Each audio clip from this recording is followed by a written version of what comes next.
We're snorting cap rates and shooting up cash flow here at Deal Junkies.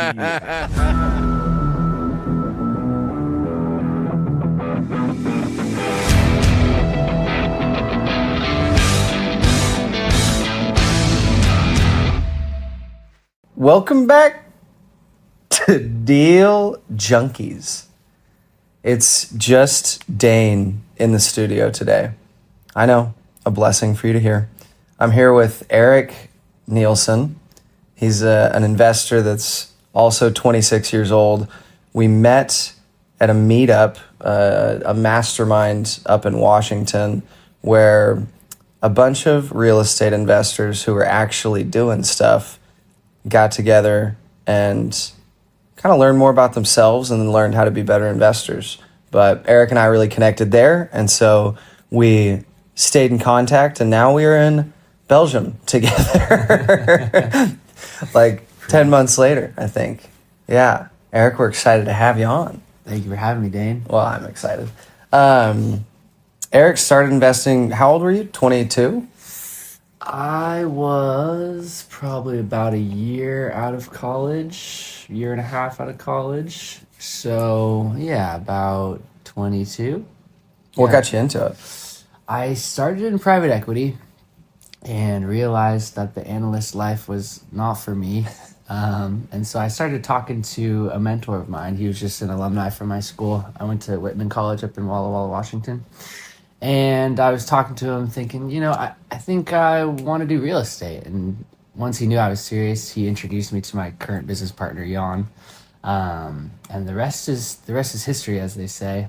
But essentially, I chose real estate because I was doing some research on how to get more agency back over my time and my just life in general. And real estate seemed like a really good path for that. And I mean, generally speaking, I always wanted to be in business. I was raised by two entrepreneurs who owned their own business as I was growing up. So I always saw that, really liked it. So I think I could be happy doing anything, but real estate was something that I really gravitated towards, especially because of that, all the benefits that it has. Like time freedom? Yeah. And just the compounding effect of, scales or systems and processes. It's a extremely repeatable business. There's people that have done it for years and years and years before us, and they've given us the blueprints and they've told us what works. And so you just listen to them and you do it and try and do it a little better and optimize where you can. But there's a lot of power in just kind of following the right people. Yeah, 100%. That was a lot of the reasons why I got into it too. I think most of the people listening probably know that, but we started at similar ages, and the main reason that I got into it was just because I wanted my time, and I wanted to be in control of what I did and when I did it, and also the compounding effect. Yeah. I loved the idea of being able to leverage other people's money to go make my own money, essentially. Absolutely. Leverage other people's money, and also at the same time leverage, like I said, the systems and processes, even actual properties. You can refinance them and use those proceeds to buy another property. Just every corner you look, there's just something that you can be leveraging, essentially, which is really, really cool to see. So you're only in mobile homes, right? Yep, just mobile home parks right now. Mm-hmm. I've got 5. My partner owns another 5, so we've got 10 together as a team. I only own 5 of those. It's about 230 units or so. That you own, right? Yeah, that I own. Or I should say part own. Yeah. I don't own 100% of this. Yeah. I have a partner, and then we also have investors on everything. So that's one thing to consider with all of this is, if you're going to bring in investors, you got to be willing to give up a portion of the deal, which is totally fine for me because I'm fine taking a smaller slice of a larger pie, essentially. Yeah. No, I have the same mindset surrounding a lot of the stuff we're doing. And initially, I think I was hoping to get more ownership in some of the stuff that I was doing, but then I really just didn't. I was very happy with what I ended up getting, and it's what I deserved. And so it's hard to kind of ask for more when I'm already in a good spot. Sure. But well, and it's kind of interesting it's what we talked about today at lunch a little bit. This idea of scale. You know, you start breaking down the math and you say, okay, we're doing $1 million deals, let's say. You get a little bit worried, you know, okay, I don't know if my equity is going to support my lifestyle in a long-term situation here. And then you realize you're thinking too small. You say, well, okay, we're not going to be doing $1 million deals for the next 15 years. We're going to scale and increase that 10 million, 15, 20. And then you realize you see the effect that it can have. Then you start refinancing properties, and really the snowball effect is incredible. I haven't snowballed yet, but I know people who have, and I see it. Yeah. And I'm excited to just keep grinding, keep my head down, and I'll be ready for it. So what's your main role in the business that you're in right now? I'm operations, so all the properties that we own, I run them the day-to-days. Okay. And then I also work on our kind of our acquisition funnel for our acquisition company. So we do wholesaling as well as buy and hold. And I'm looking to hire this out eventually. But right now I find the data, put the marketing together for it essentially, which we just have cold callers right now. We do a little bit of RVMs and mailers. What's an RVM? Ringless voicemails. Okay. You get a big list of phone numbers, recording a message saying, "Hi, Dane, do you own a mobile home park? Would you like to sell it to me?" Essentially. And then you send it out. Haven't had great success with that. What's been the most successful? Cold calling, 1,000%. Yeah. And keep in mind, we do everything off market. I know you guys do everything on market, which is something that I would like to start doing as well. But cold calling off market has been really good for us for finding discounted properties and sellers that are willing to kind of carry notes for us. Do you think that part of that's because it's mobile home parks and there's kind of the expectation that you'll carry a note? I don't know how often people plan to sell a mobile home park and get lending on it, but I know lending in the past few years has gotten better. But do you think that? No, you can finish. I guess I don't know what the other asset classes look like in terms of the frequency of carrying notes from previous sellers. Based on what I see online, you know, it seems like people are finding seller financing deals all over the place in any asset class. As far as parks go, I don't really think there's much expectation at all. Our callers, our acquisitions manager, he does a really good job at coaching sellers through learning that process on how to carry a note and what that looks like, how it affects your taxes, et cetera, et cetera. So I don't think there's much of an expectation, but we're always pushing for it, you know, just because obviously it's more incentive for us to do that. I think it's better for both parties, typically. Totally. And as far as lending goes, I mean, we have two properties out of the 5 that I own on bank financing. Oh, okay. And I would like to eventually, once we scale some more, start leveraging a mortgage broker. But for this, up until this point, I've been finding all our financing. Oh, wow. And it's a grind. I mean, the last property we closed was in Pendleton, Oregon. I called probably 70 banks, maybe 75 banks to find the best financing that we could find. How many of those banks were even lending on, like would lend on the park? I could pull it up if you want me to. Yeah. I can try. I would guess, you know, out of 75, there was probably something like 20 that were open to actually lending. And then you get that down to maybe 3 to 5 who are actually giving you terms. Yeah. Here, I just found the sheet here. Actually I only called 45 banks, so not that bad. Maybe I was thinking of Sallisaw. I called that many. Basically, you see, you know, maybe 9, 10 were willing to do parks. The rest not willing to. And then out of those 10, you know, we got down to 2 or 3 that gave us actual term sheets. Who'd you go with? Umpqua. What were the terms on that? I think we got 75% LTV, 6.9% interest, 5-year term. And then it balloons in 5? Yeah, balloons in 5, 25-year am. Okay. That's actually not bad. It was pretty good for the time. It was... And being in Pendleton and a mobile home park. Is it a nicer It's park? actually technically an RV park. And, okay. Which is technically harder to get financing for because you have transient stays. It's probably our nicest asset that we have right now. Wow. Essentially just a big parking lot. But it's a nice parking It's lot. a beautiful parking lot. No, it actually has beautiful scenic views of the mountains. Okay. You're about a 2-minute drive to downtown. You Gotcha. have the fire department's close by, Walmart is close by. All the things that you would need are close by. We've got a bathhouse with 6 shower stalls, a couple bathrooms, little value add there for Gotcha. what I was doing. I got a little contract with a local laundry service provider, so they brought in 6 machines. They handle the maintenance, and we split profits 50-50 on that. City utilities, we offer Wi-Fi.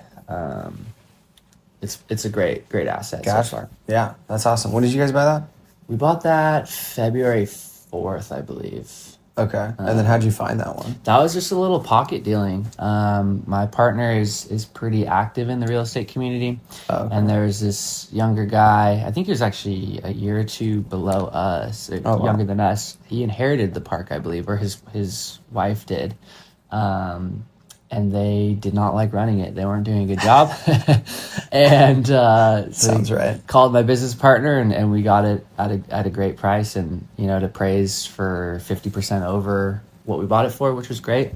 As is? Whoa. And I think once we get it fully occupied, it'll probably be 100% equity increase. Wow. So from 1 million to 2 million. Wow. So the goal is to refinance that within the first 12 months. I'm at right now 32 out of 43 spaces filled. So I'm hoping I can refinance that within 12 months and pull out some, Did Umpqua know you were what the business plan was on the front end?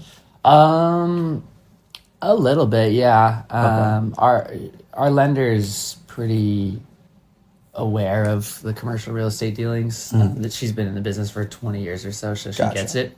And I've already started the conversation with her as well. Are you going to refi with them? If they give us the best terms. Yeah. I'm going to shop around again, though, and see what happens. Mm-hmm. But we'll see. So the goal is right now to get that filled up, though. It should, this is going to be our home run. It's cash flows $10,000 a month, I believe, after we get it full. So that's how many of the spaces were filled when you bought it? It was less than half. Oh, okay. Probably about 45% occupancy. Gotcha. So just really bad. Yeah. Really bad. That's brutal. Yeah. So are the ones moving in now, how long do they typically stay? It's a funny thing. We've probably brought in about 15 new tenants since we've owned it since February. Which is really good numbers, but we're getting a lot of turnaround. So we, in theory, if we started at, let's say 25 and we brought in 15, we'd be at 40, nearly full. But we just get a lot of turnover. So most of the people there have been there a couple years, and then I would say on average, like a 3-year tenancy right now. Gotcha. Something like that. Gotcha. That's typical for apartments too. That's probably longer than apartments, honestly.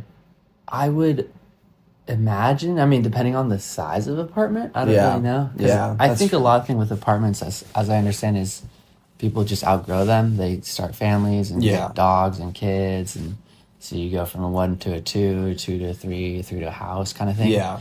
As I understand it. No, that is true.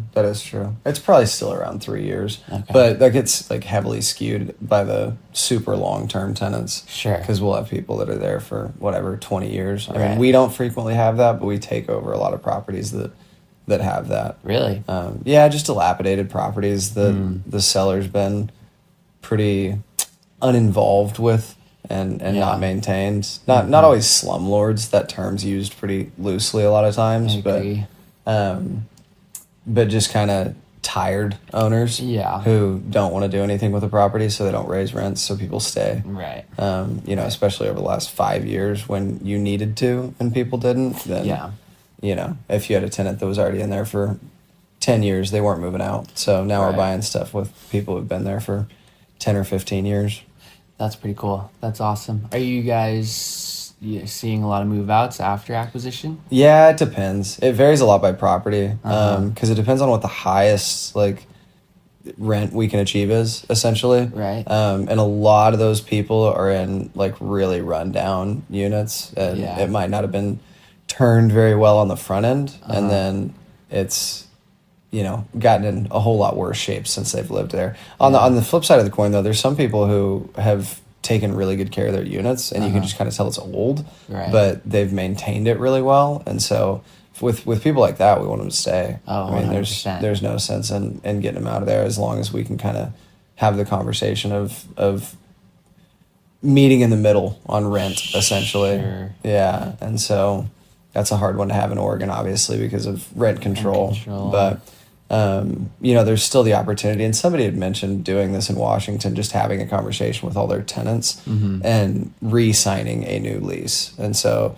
if the tenant's fine with it, like, you're not going to get in trouble as long as you have the conversation with them, obviously. But you can you can always re-sign a new lease. It's just an agreement between two parties. And so you can raise it higher, but they can say no. I mean, that's the other thing. And you can't do anything about it.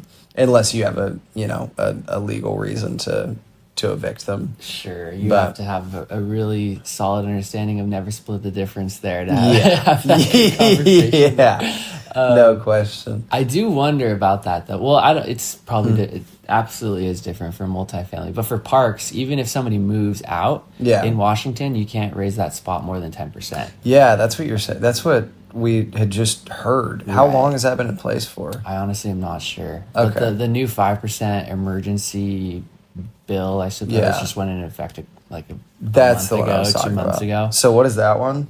5% max. 5% max increase, Yeah. even when somebody leaves. Even when 10% if somebody leaves.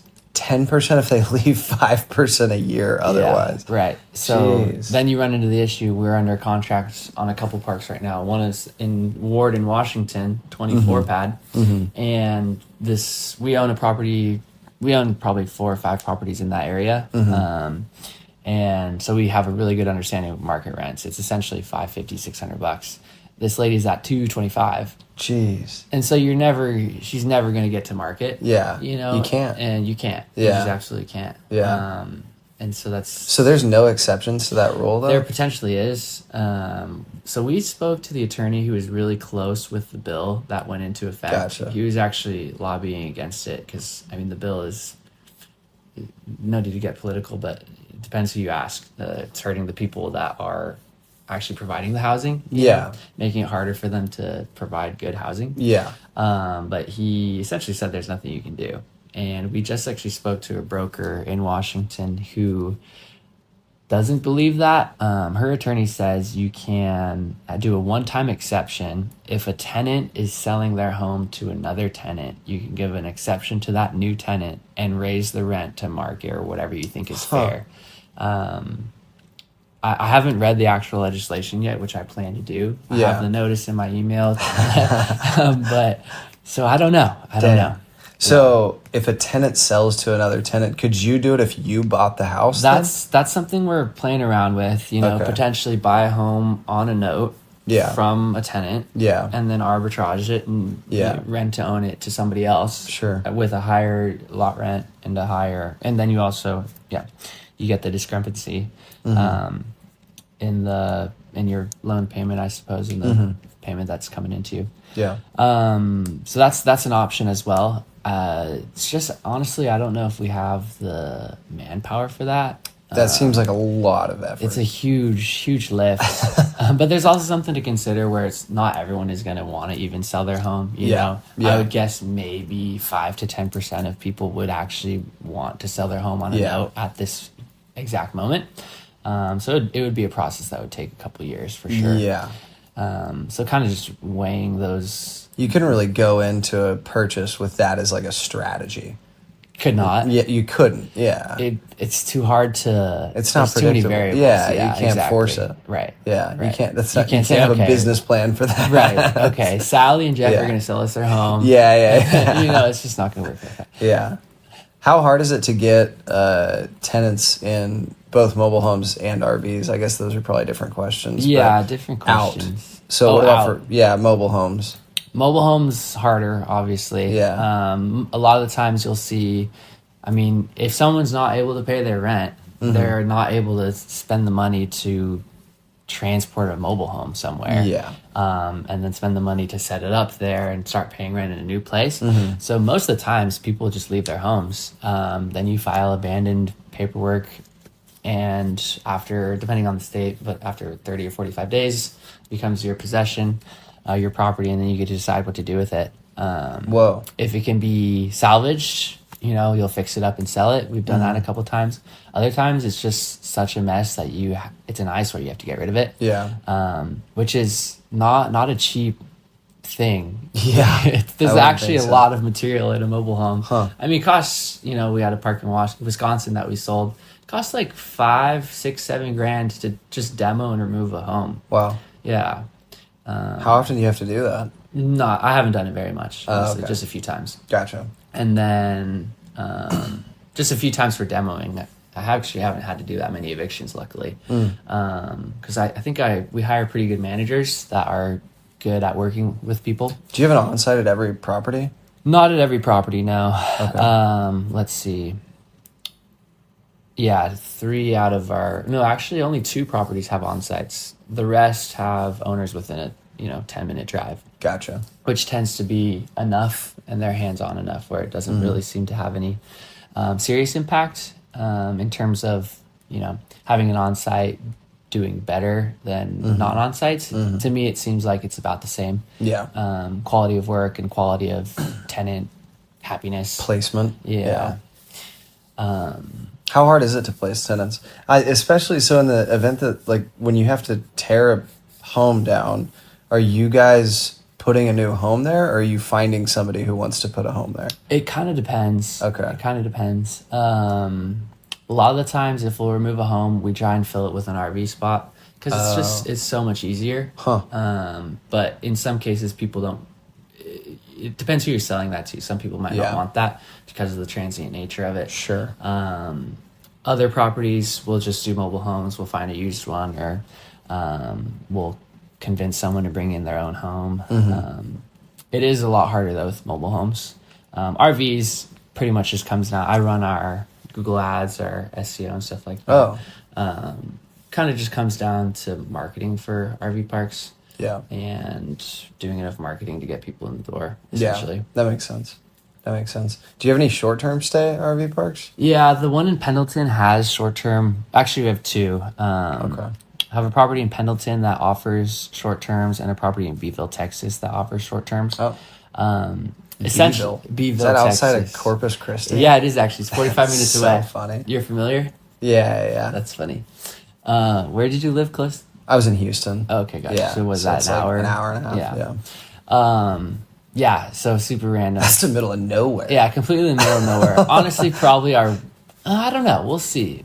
We got fantastic seller financing terms on that, okay. which is part of the reason we did the deal. Hindsight 2020, I probably wouldn't have done it again. Really? Yeah, just because it's so much harder to manage something in an area has no population. There's nobody there. Yeah. What is the population? I honestly don't remember. I could look it up. I'd guess 5,000. so? Yeah. Let's see. It's such a funny name too for a town. Beeville, Texas. So yeah, we did that once with our Wisconsin property. That place had 40,000, no MSA.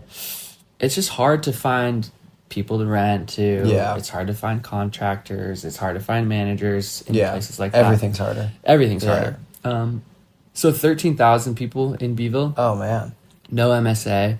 Normally when we're buying, we want to do 100K or more for MSA. Yeah. Because of all those factors that I just talked about. Yeah. I mean, at least you have good options for property managers. You get good options for contractors, which I can't imagine. Yeah. There's probably plenty of contractors that close to. The good thing about Texas is an hour drive is like a 15-minute drive if you live in the Bay Area. Yeah. That's so funny. That's so funny. So, but we did that one because it's the debt terms on that were incredible. It was seller financing, 7-year note, 3.5% interest only, no payments for the first 12 months. Oh. Yeah. Oh. So we still have probably like 6 or 7 months of no payments as we're stabilizing and infilling. We've gotten up to 23 long-term spaces now out of 73. So we bought it. That's why the terms are so good, because Gotcha. it was just a completely rundown property. Gotcha. Right? And we offer short-term stays there. It's not our main business model, but it's just it's supposed to be like a subsidiary income, you know, to hold things over until you get it stabilized and fully occupied. How much better is the money on short term? Is it even? It depends.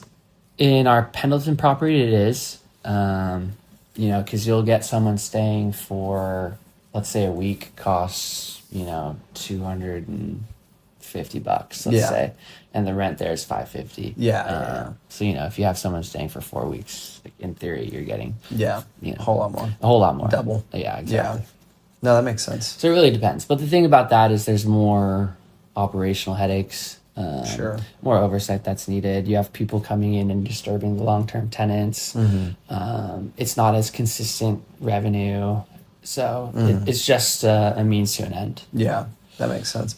How I guess it's got to be so much harder to find those tenants. Yeah, the short-term tenants, just people coming through for vacation and. I'm not really looking for them, honestly. Oh, they just reach out to you on the Google ads. We have exactly. We have a presence online, and then they find, you know, camping in Pendleton. Sure. And we'll pop up, and then they'll kind of rent us. But I'm not putting marketing out there that says, "Hey, come stay for 2 nights at this RV park." You know, you just. You say yes if they offer you an open space. Exactly. That makes sense. Yeah. Man, yeah, the operations on that stuff is actually probably not a heavier lift than multifamily, but really? it seems like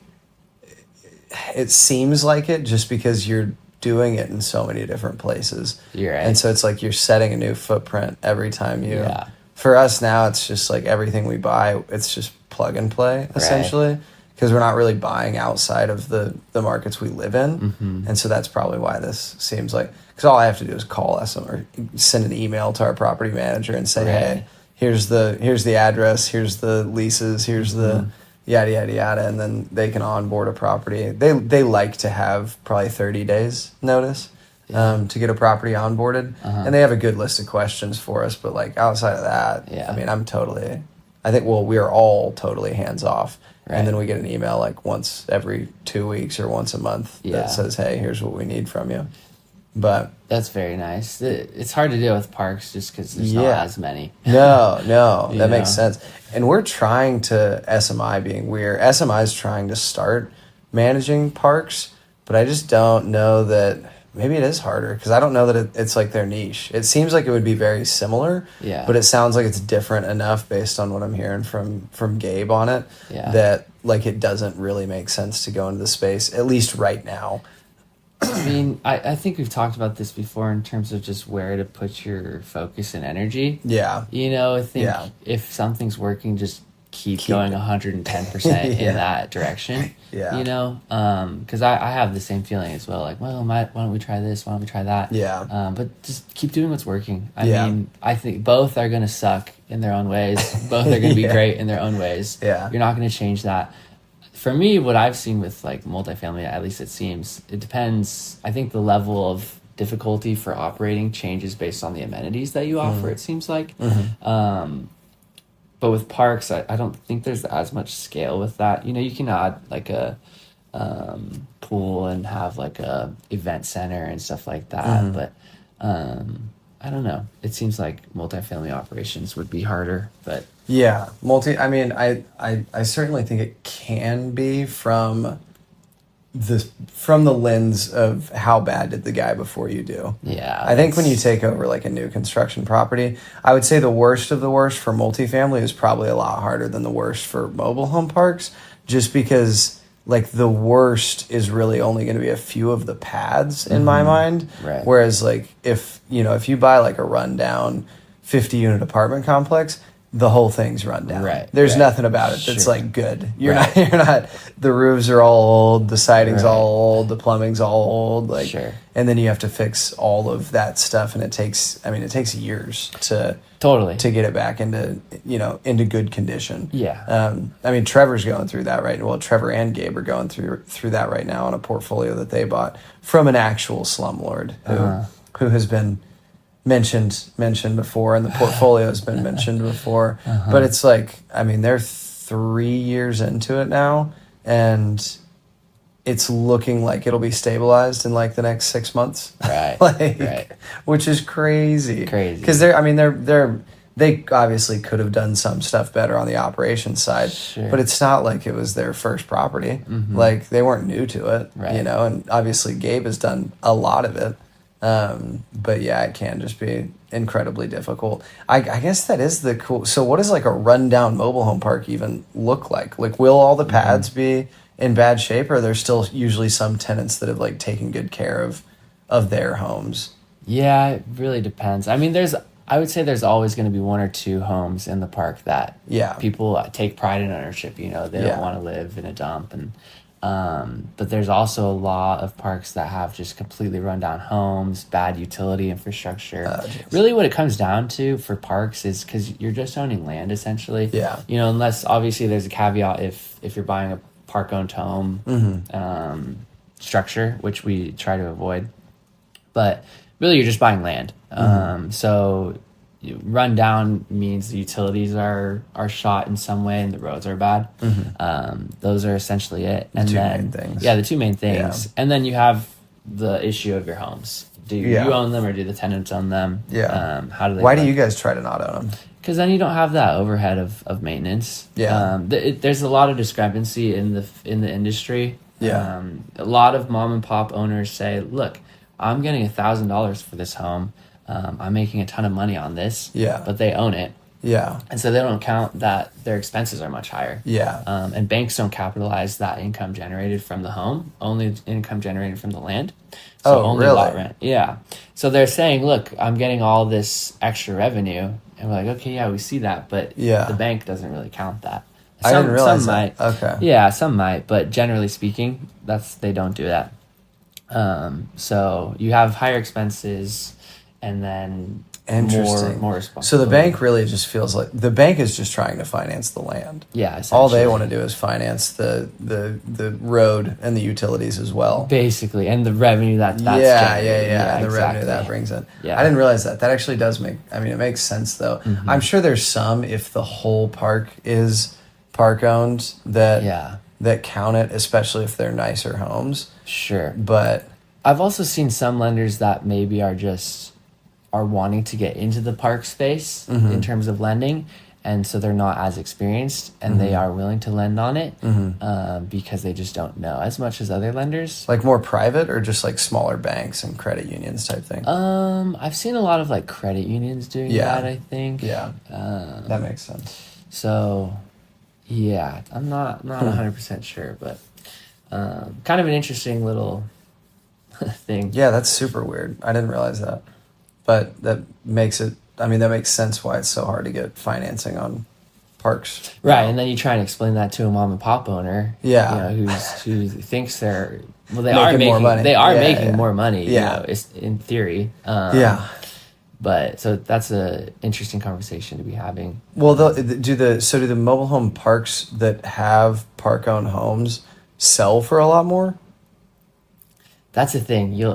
You'll see it a lot on OMs where they're claiming this gross revenue and then they're taking the cap rate from that with park-owned homes, and eventually you'll try and renegotiate that. Essentially, but they're trying to, of course. What's selling and what's not, I don't really know, to be honest. But people are absolutely trying to. Yeah, that makes sense. Yeah, because you guys are totally off market. That's crazy to me. I know. For the listeners, we're pushing them pretty hard to start making offers on market stuff. How many leads do you guys go through a week off market that you have to pass up? We just got a third cold caller. All three of our callers are calling 5 hours a day each. So we're Wow. getting about anywhere from 5 to 15 leads a week, I would say, that we're offering Wow. them, which is pretty solid. Our issue now is going to become our data is saturated. We've called through, Yeah. there's only 55,000 parks, give or take, in the U.S. And then, we can find 40,000 of those pretty accurately in terms of contact information. And we're just hammering those. So it's going to come down to, I think, just doing better calls eventually, and then doing the on-market stuff. And then figuring out how to find that edge where we're getting the other 15K of data. Sure. Because it's hard, there's a lot of stuff around LLCs or Yeah. trusts and things aren't coming up. No, that makes sense. So Wow. So if there's only 40,000 and they're calling 5 hours a day, right. what prompted the third caller? We just keep refreshing the data essentially. And the idea was, okay, our two callers are getting the data that they can get, or the leads that they can get. Sure. There's clearly more leads out there to get because they continue getting leads week over week. Yeah. Well, let's go and get it now, that instead makes of sense. next week kind of thing. Yeah, that makes sense. So a lead in your definition is somebody who's open to selling, or somebody who answered the phone and is open to another call? Yeah, a lead in our definition is our callers have a web form on Podio that they submit information in. So if they get on a phone with Dane and Dane gives them, the information to, I think we have 12 pretty basic questions. Yeah. If they give the answers to those questions, that lead will get pushed, and that's a lead. Gotcha. And then our acquisitions manager picks it up from there. And 12 questions. Give or take. Give or take. I mean, even if it's 10, that's... Surprisingly, we've had callers where I was shocked that they got information from Really? sellers, because Yeah. if that was me on the phone, I would hung be up like, so fast. goodbye. No way. Yeah. So they do fantastic. And keep in mind, I guess, two of them have been working with us for 2 or 3 years now. Yeah. Maybe closer to 2. And we've put, hours and hours into training them and reworking the script so it makes sense. And it can always be better, but we've gotten it to a point where it flows really well. Yeah. So No, that makes sense. So there's that. What's your guys' biggest need on the business right now, do you think? I personally think it's more leads that we want to buy. Yeah. What's your underwriting criteria? In terms of... what makes you say yes to a deal versus... We target a 20% cash-on-cash return annualized. 20% cash on cash. Yeah. So if we can get that, then we'll buy it. Wait, is that including... That's stabilized. So that's stabilized just from the income? Mm-hmm. Or is that including equity growth, like appreciation? That's on the initial underwriting, quick analysis, within the first 5-10 minutes. If we're getting investors, that's what we target, equity included. Gotcha. So that's not well. cash flows. Well, it's kind of a weird thing to explain, honestly. We have a quick analysis, and on that analysis, if it says 20% cash on cash, stabilized. Gotcha. We'll look into it further. Gotcha. And then see where we can optimize. And then when we're talking to investors, we're offering 20% annualized, with their percentage ownership. Annualized return. Gotcha. So essentially, you give us money, we're going to try and double your money in 5 years. Okay. Very reasonable. Yeah, I think so. Yeah. Well, good. I mean, still great. Very good investment. Right. Way better than whatever you had coming from private equity. Yeah. I'm sure. I mean, I don't know. There's obviously very, very good PE firms, but it's really, I think the appeal to real estate that investments, like private equity stuff and just investment advising in general, lacked was the ability for everybody to be a consumer. Like the part that got me excited about real estate was like anybody, if they're going to put the effort into it, can own real estate. Right. But there's so many hedge funds that you can't invest in unless you're accredited. Sure. And they make all the money. Right. And there's so many private equity people who only want to take $100K, or whatever, venture capital, who only, bring on investors who are going to give them $1 million kind of thing. Right. And it's like, those are all the best deals, but you have no access to that until you're already wealthy. Right. And so that was the upside to real estate in my mind, was just sellers will give you money, first of all. Second of all, if you can't find a seller to go do it, then just go buy a fourplex. Right. And do that 5 times. Right. Like, exactly. Well, and I think there's also something to say about PE where your probability of success is much, much lower when you're buying these companies compared to real estate. oh, for sure. Your probability of success is way higher. Yeah. So, I mean, like you said, like, that's why I like real estate as well. I think anybody can do it. Yeah. No question. It's just simple arithmetic and execution. Yeah. And I think the hardest part, honestly, is just making the leap.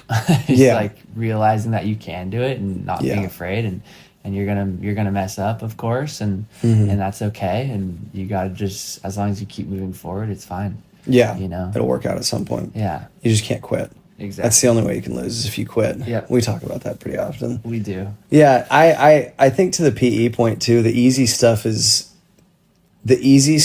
gets eaten up so quickly by the large PE firms. Yeah. Like one of my buddies works for a PE firm who they buy dental offices in the southeast, and they'll buy like 200 little family dental offices in 2 years, and then sell that portfolio to a larger PE firm. Yeah. And then that PE firm goes, and now it's just a national brand. Right. And it's all owned by the same one company. Yeah. And like, I'm not saying Blackstone isn't doing something similar, but Blackstone's not buying like 10 units.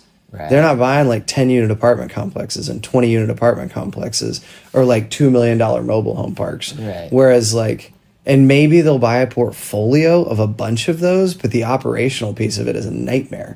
Whereas like on the dentist front, the operational side, yes, is hard, but you're really just combining the back offices of all those dentist offices, and everything else stays the same.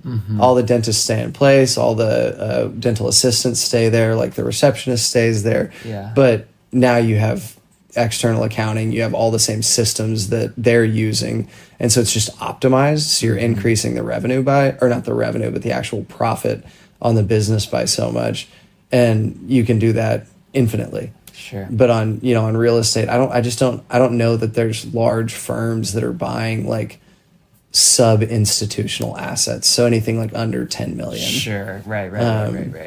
Maybe there are clarification. They're sub institutional. Yeah, there whatever are. that I means. mean, there's whatever Yeah. that means. I think I made that up. No, I think it makes sense. It makes sense. I think because there's There's institutional grade parks. What's institutional grade park?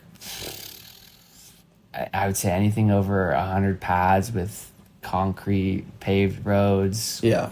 Curbed gutters, double wide mobile homes, nice clean uniform lots, good fencing, signage, Double stuff like wide that. mobile homes. Double wide mobile homes. That's the fancy stuff. Exactly, sir. That would be like institutional. I would say anything over that. Yeah. How much does that cost? Or what? That's a bad question. What cap rate would that go for? Really depends now. I mean, I don't know. It depends where it is. Depends on the revenue. Because you guys are buying like 12 caps. Yeah, we buy good deals. Yeah, I don't know, 5 caps, 6 caps, something like that. Yeah, they've been listed at that. I don't know. Exactly. I don't know who's buying Yeah, what. yeah, You know, yeah. it's hard to say. But No, cap I rates gotcha. were compressing. Yeah. But yeah, I don't really know. I do think though, back to your other point about the big companies gobbling up, wasn't there an issue with that kind of in the last couple of years where I forget which company was buying up a bunch of single family houses?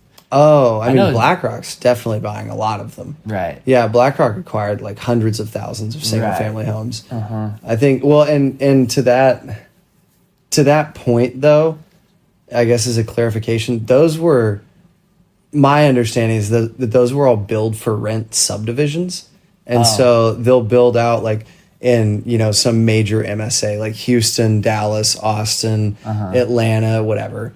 There'll be some national like Lennar type builder that's building like 1,000 home subdivision, but it's all build for rent. And so every single one of the houses in the subdivision is rented, not owned by any of the people. I see. And so then it's essentially just an 1,000-unit apartment complex Right. with much nicer everything. I see. And so that was my understanding. I know that they're doing that. I don't know if they're doing any like acquisitions on large portfolios of single family homes that are old. Okay, I gotcha. Because that just doesn't seem like what they would go after. Yeah. Frankly, I don't know though. I don't know. I don't either. If I continue this conversation, it's going to go into the realm of the talking I don't about knows. stuff that I have no idea about. And I'm going to get the podcast syndrome where I get a mic in my face and I just start pretending Saying like I know anything. You know? We would never do that. we definitely don't do that all the time. It's like wearing a banana suit in public. You get Yeah. so much power out of that. For You some do, reason. yeah. I've never done that either. It's tough. Well, stoked to have you. Where can people reach out to you or find you? You know what's funny is I was wondering if you're gonna ask that question because every podcast host asks. Yeah, the question. yeah. And I've gone total monk mode. I've gotten rid of all my social media. Oh, I love it. So I don't use Instagram, or I use Facebook a little bit for wholesaling, but not for fun really. But so I'm on Facebook. I guess if people want to follow me on Instagram, on Nielson707. Okay. But I'm not going to see that. Sorry in advance. I'm on LinkedIn. You can find me on LinkedIn. My name, Erik Nielson. Otherwise, yeah, that's about it. Monk mode, offline. Yeah, super off the grid. I'm trying to be offline while also creating a social media presence. It's hard. It's because, it's a tough balance. Yeah, right. It's very hard when you want to do better at raising capital and just let friends and family know what you're up to, so that if you do need to kind of rely on people, they see what you're doing. But you also are addicted to social media and scrolling, and so you know it's best for you to stay off of it. Yeah. It's a hard balance to strike. How long have you been off it for? I've been like really long, maybe 5 years. Oh, really? Yeah. Oh, it all wow. happened when I think it was during COVID, and I had been feeling this way for a while. Just like you would sit down on your phone and all of a sudden 2 hours would go by and you're like, oh my God, what did I just What do? just happened? Yeah, Yeah. Where have I gone? You teleport essentially. And you just feel really bad about yourself. Yeah. And then you're also just watching these videos of people that are only posting the coolest things that they're ever doing. Yeah. And nobody's showing the real content. Yeah. It's just highlight reels. And then, if you're in isolation in COVID, you just start feeling really crappy. Yeah. And then I watched The Social Dilemma on Netflix. Oh the my documentary goodness. That came out. Yeah, Such a that was one. good. And that night I was like, all right, I'm going to commit. So I deleted it a couple times before that. That was the night where I finally did it. I was like, okay, I'm done. And then never re-downloaded. Never re-downloaded Wow. it because I just realized it wasn't giving me anything. Yeah. And it was taking action. Yeah. More. It was giving me anxiety. It was giving me pressure. It was wasting my time. 100%. You're just watching other people do things instead of doing the things. Exactly. Watching Yeah. other people live their lives when you should go be living yours. Yeah. And then, comparing yourself all over the place. It's Yeah. The one of the thieves of joy. Is Thieves of joy comparison, for sure. Yeah. No question. Yeah. All right. Well, don't follow Erik Don't anywhere. follow me. I You won't see can. it. Just delete Instagram. That's the point That's of this really, one. unless you're raising capital. Yeah, unless you're raising capital. All right. Fair enough. Well, it was good having you. It's good talking to you. Likewise. We'll have you on again. I'm looking forward to it. All right. Thank you, sir.